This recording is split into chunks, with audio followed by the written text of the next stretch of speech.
भारतीय टीम का वह खिलाड़ी जो कभी रन आउट नहीं हुआ। उन्होंने अपने क्रिकेट कैरियर में एक भी नो बॉल नहीं फेंका।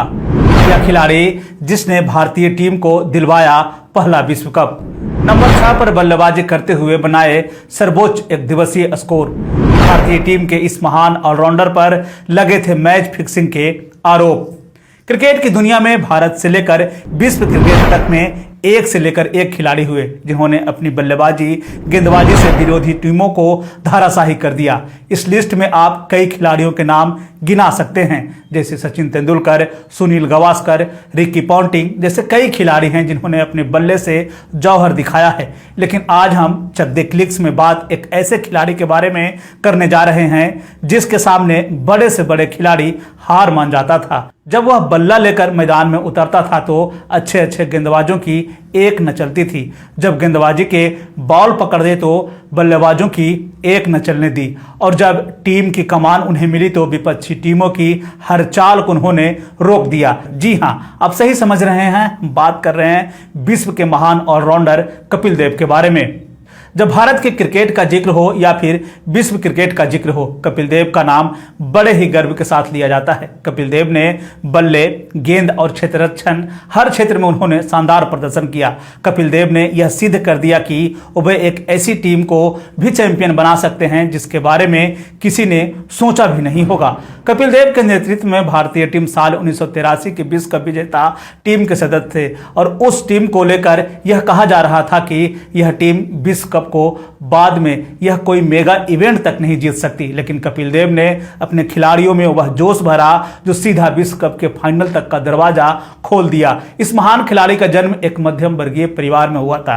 इनके पिता रामलाल इमारती लकड़ी के कॉन्ट्रैक्टर का काम करते थे। आपको जानकर हैरानी होगी कि कपिल देव का परिवार आजादी से पहले पाकिस्तान के रावलपिंडी में रहता था, लेकिन आजादी के बाद यह परिवार भारत आ गया और शुरुआती समय इन्होंने हरियाणा में गुजारा। उसके बाद ये चंडीगढ़ चले गए। कपिल देव की शुरुआती पढ़ाई डीएवी में हुई।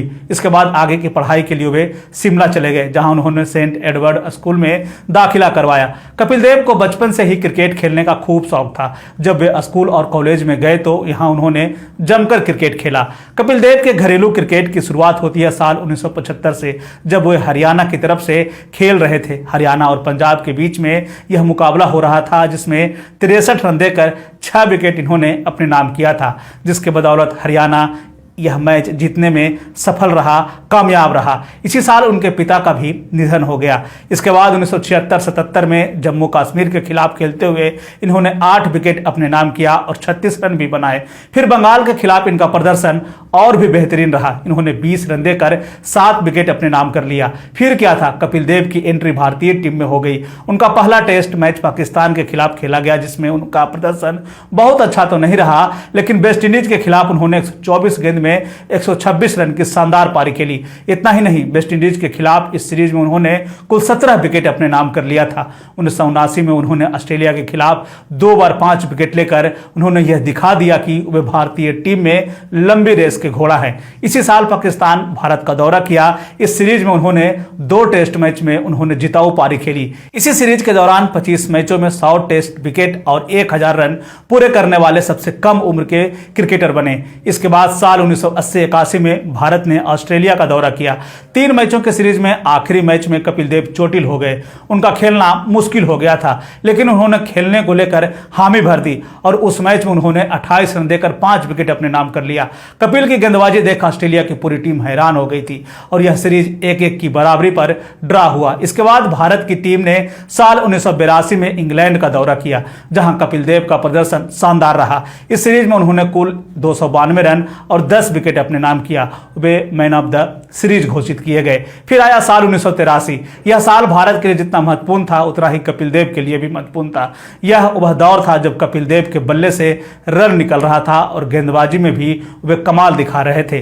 1982 में भारतीय टीम के कप्तान रहे सुनील गावस्कर की जगह अब कपिल देव को जगह मिल गया था। भारतीय टीम कपिल देव की कप्तानी में विश्व कप जीतने के लिए तैयार हो चुकी थी। यह क्रिकेट इतिहास का 3रा विश्व कप खेला जा रहा था। अभी ग्रुप स्टेज का मैच चल रहा था और भारत और जिम्बाब्वे आमने सामने थी। आज जो जिम्बाब्वे की टीम हम देखते हैं वह टीम नहीं थी। उस समय उस दौर में जिम्बाब्वे की टीम एक मजबूत टीमों में गिना जाता था। अपने ग्रुप मैच में 3 में से 2 मैच भारत अब तक जीत चुकी थी। ऐसे में भारतीय टीम का चौथा मुकाबला जिम्बाब्वे के साथ था। भारत के लिए जीतना मुश्किल माना जा रहा था। कपिल देव ने टॉस जीतकर पहले बल्लेबाजी का फैसला किया, लेकिन यह फैसला भारतीय टीम के लिए कारगर साबित नहीं हुआ। भारतीय टीम की स्थिति यह थी कि महज 17 रन के स्कोर पर टीम के 5 सलामी बल्लेबाज पेविलियन में बैठ चुके थे। जिम्बाब्वे की तरफ से केविन कुरान और पीटर रॉसन ने भारतीय बल्लेबाजों की हवा टाइट कर दी थी। एक समय तो ऐसा लगा था कि भारतीय टीम 50 रन पर सिमट जाएगी, लेकिन अभी पिक्चर बाकी है मेरे दोस्त वाली कहावत सिद्ध हो गई। मैच में एक छोर पर कपिल देव संभाला और गिरते विकेट पर ब्रेक लगा दिया। कपिल देव ने ताबड़तोड़ बल्लेबाजी करना शुरू कर दिया। कपिल देव के साथ ही रोजर बिन्नी, उन्होंने भी अपने कप्तान को गियर बदलता देख ये भी शुरू हो गए और उन्होंने भी खुलकर बल्लेबाजी करना शुरू कर दिया। स्थिति यह थी कि बिन्नी 1 रन लेकर हर बार स्ट्राइक कपिल देव को दे रहे थे और कपिल देव जिम्बाब्वे के गेंदबाजों के ऊपर कहर बरपा रहे थे। रोजर बिन्नी 48 गेंद पर 22 रन बनाकर आउट हो गए, लेकिन कपिल देव अभी दूसरे छोर पर मशीन की तरह रन बना रहे थे। उसके बाद आए मदन लाल, उन्होंने भी कपिल को ज्यादा समय तक खेलने का मौका दिया। वे 17 रन बनाकर पवेलियन चले गए। उसके बाद आए सैयद किरमानी, इन्होंने भी कपिल देव का खूब साथ दिया और वे इस दौरान 24 रन बना सके। इस समय तक कपिल देव ने 138 गेंदों में 175 रन की शानदार पारी खेली, जिसमें कपिल देव ने 16 चौके और 6 छक्के शामिल थे। कपिल देव की इसी शानदार पारी के बदौलत भारतीय टीम 60 ओवर में कुल 8 विकेट के नुकसान पर 266 रन बना सकी। जवाब में बल्लेबाजी करने उतरी जिम्बाब्वे की टीम की शुरुआत अच्छी रही। जब विकेट गिरना शुरू हुआ तो वह आखिर तक यही स्थिति रहा। जिम्बाब्वे को जब जब रन बनाने वाला खिलाड़ी चाहिए था तब विकेट गिर गया। जिम्बाब्वे की तरफ से मात्र केविन कुरान ने 73 रन की पारी खेली और जिम्बाब्वे की पूरी टीम मात्र 235 रन पर ही सिमट गई और भारत यह मैच 31 रनों से जीतने में कामयाब हो गया। इस मैच का दुर्भाग्य देखिए कि मैच की रिकॉर्डिंग भी नहीं हो सकी।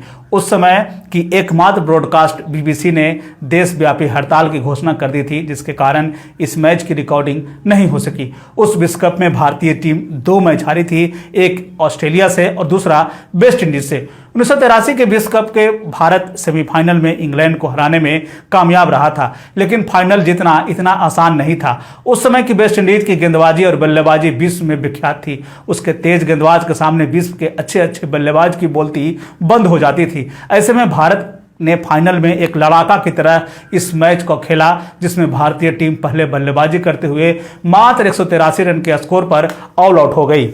भारतीय टीम के कप्तान कपिल देव, जिन्होंने जिम्बाब्वे के खिलाफ 175 रन का स्कोर किया था, वे इस मैच में महज 15 रन बनाकर पवेलियन आ गए। ऐसे में अब सब कुछ गेंदबाजी और क्षेत्ररक्षण पर निर्भर कर रहा था कि वे किस तरह से इस मैच को बचा पाते हैं। गेंदबाजी की जिम्मेदारी संभाली मदन लाल और मोहिंदर अमरनाथ ने। इन्होंने शानदार गेंदबाजी का प्रदर्शन किया।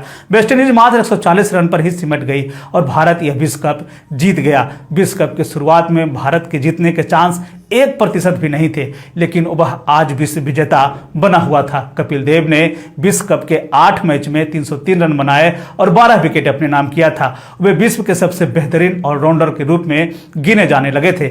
इसके बाद 1987 में विश्व कप में भारतीय टीम कपिल देव के नेतृत्व में खेली और सेमीफाइनल तक पहुंच सकी। सेमीफाइनल में भारत को इंग्लैंड के हाथों हार का सामना करना पड़ा। इसके बाद 1994 में उन्होंने क्रिकेट से संन्यास की घोषणा कर दी। कपिल देव के ऊपर साल 1999 में मैच फिक्सिंग का आरोप भी लगा था, जिसमें बीसीसीआई के पूर्व अध्यक्ष IS बिंद्रा ने आरोप लगाते हुए कहा कि साल 1994 में श्रीलंका दौरे के दौरान मनोज प्रभाकर को अंडर परफॉर्म करने के लिए पैसे की पेशकश की गई थी। क्रिकेट टीम के कोच से इस्तीफा देना पड़ा था। हालांकि बाद में यह आरोप खारिज भी हो गया। एक नजर डाल लेते हैं उनके रिकॉर्ड पे। 1984 में वह सर रिचर्ड हेडली के रिकॉर्ड को तोड़ते हुए दुनिया में सबसे ज्यादा विकेट लेने वाले गेंदबाज बने। उनके रिकॉर्ड को साल 1999 में वेस्टइंडीज के कॉर्टनी बॉल्स ने तोड़ दिया था। ऑलराउंडर के 4000 टेस्ट रन और 400 विकेट हासिल करने वाले वे एकमात्र खिलाड़ी हैं। बिना रन आउट हुए एक कैरियर में सबसे अधिक पारियां उन्होंने 184 रन की खेली है। 100, 200 और 300 विकेट लेने वाले सबसे युवा क्रिकेटर बने हैं। एक टेस्ट पारी में 9 विकेट लेने वाले वे एकमात्र कप्तान हैं। 1994 में संन्यास लेने तक वनडे में सर्वाधिक विकेट लेने वाले गेंदबाज हैं। जबकि उस समय उनका विकेट था 253 रन का। नंबर 6 पर बल्लेबाजी करते हुए सर्वोच्च एक दिवसीय स्कोर इन्होंने बनाया है जिम्बाब्वे के खिलाफ 1983 के विश्व कप में। कपिल देव को कई सम्मानों से भी नवाजा गया है। अर्जुन पुरस्कार साल 1979, Padma Shri 1982, Wisden cricket of year 1983, Padma Bhushan 1991, Wisden Indian cricketer of century 2002, ICC cricket hall of fame 2010। और चलते चलते एक सवाल कि कपिल देव की वह कौन सी पारी आपको सबसे ज्यादा प्रभावित करती है, आप हमें कमेंट बॉक्स में जरूर बताएं।